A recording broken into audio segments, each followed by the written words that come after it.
You know, there are lots of other artists besides me who have found the egg irresistible. They've turned eggs into true works of art. Just take a look at this. This egg has been marbleized, painted so rivers of color cascade down the sides. It might look like a zebra laid this egg, but it's really made of glass and painted with zebra stripes.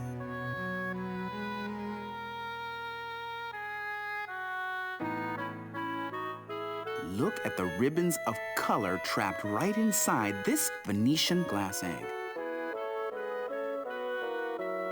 Now, this was once a chunk of pink marble. Someone just cut it and polished it into the shape of an egg. Now, here's a wooden nesting egg with an old-style map of the world painted on it. The egg opens up to reveal another map egg. And another. And another. And still another. This egg hatches out of itself. This one's a beauty. Leaves were imprinted right onto the egg.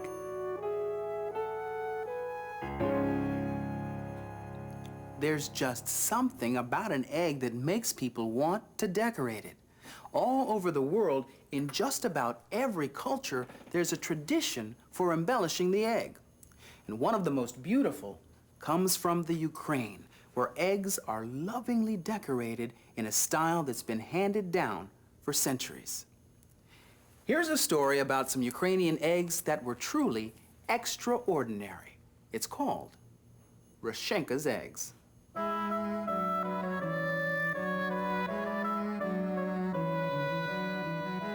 Rechenka's Eggs by Patricia Polacco.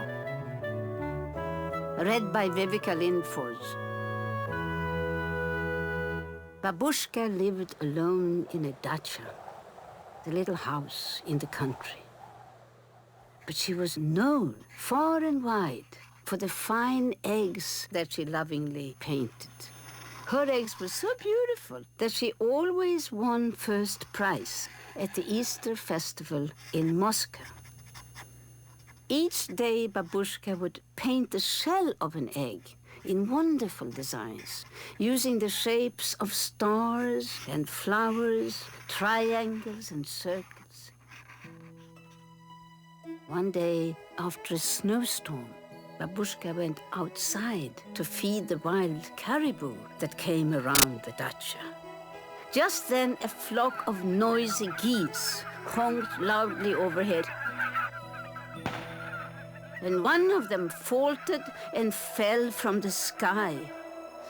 A hunter did this. She took the wounded goose back to her little house, and she put it in her best basket, lined with the warmest quilt from her own bed. "I shall name you a good name," she said, and she patted the goose's head. "How do you like Rechenka?" "Yes?" "Then Rechenka it shall be." With Babushka's care, Rechenka grew stronger.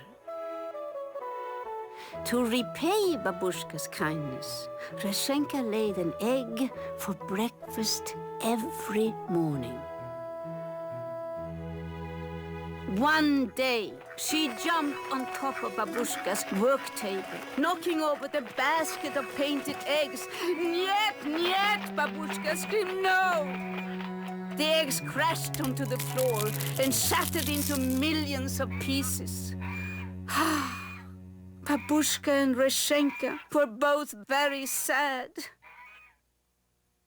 Next morning, Babushka got out of bed and trundled over to Rechenka's basket to get her morning egg. She picked out the most brilliantly colored egg that she had ever seen. "A miracle," Babushka whispered. "A miracle." She made small holes at both ends of the egg, and blew the yolk and the white into a dish to cook for breakfast. Then she held the egg up to the morning light and marveled at its beauty. Soon Babushka had enough eggs to take to the festival in Moscow. Spring is here, my little friend. Soon now you will be flying off to the north with your flock. Da, da, Babushka chanted. My little friend, I shall surely miss you, but you're a wild thing. It would not be right to ask you to stay here with me forever. When Babushka left her little house, she took one last look at Rechenka sitting on the doorstep. The festival was bright and exciting. Babushka showed her friends the eggs. Her eggs are the most beautiful in all Russia, they thought. Look at them, the elders said. They almost glow, as if the paint is part of the shell itself. The judges picked Babushka's eggs as the most beautiful. Oh, Babushka was so happy. She beamed as she looked at the first prize, a feather bed quilt. As Babushka made her way homeward, a honking flock of geese flew overhead. Babushka gave them a long, lingering look. She wondered if Rechenka was one of them. And when Babushka arrived at home that evening, Rechenka was gone. Alone, she put the new quilt on her little bed. Then she drifted off to sleep. Babushka was awakened by an ever so small sound. It was coming from Rechenka's basket. Babushka hobbled closer and saw a glorious egg. But this one was different from all the others. It quivered, it moved, it made tiny muffled sounds. The egg jumped, it bumped, rolled, and pitched in the basket. Then there was a crack, and Babushka could see this very special gift that Rechenka had left for her. It's all a miracle.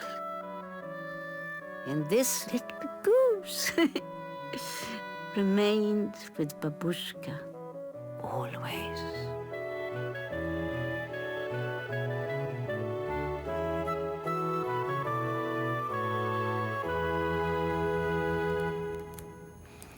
What a wonderful gift Rechenka gave to Babushka. And what a wonderful gift the author of this book has given us. Whenever someone writes a book that touches your heart, the story stays with you forever, like a precious gift. It takes a special kind of person to create such a story. A person like Patricia Polacco, the author of this book.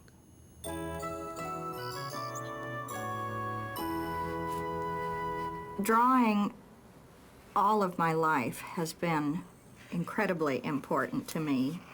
I'm learning disabled, and drawing was something that I could do very well as a child. I didn't read well at first and didn't do math very well at first.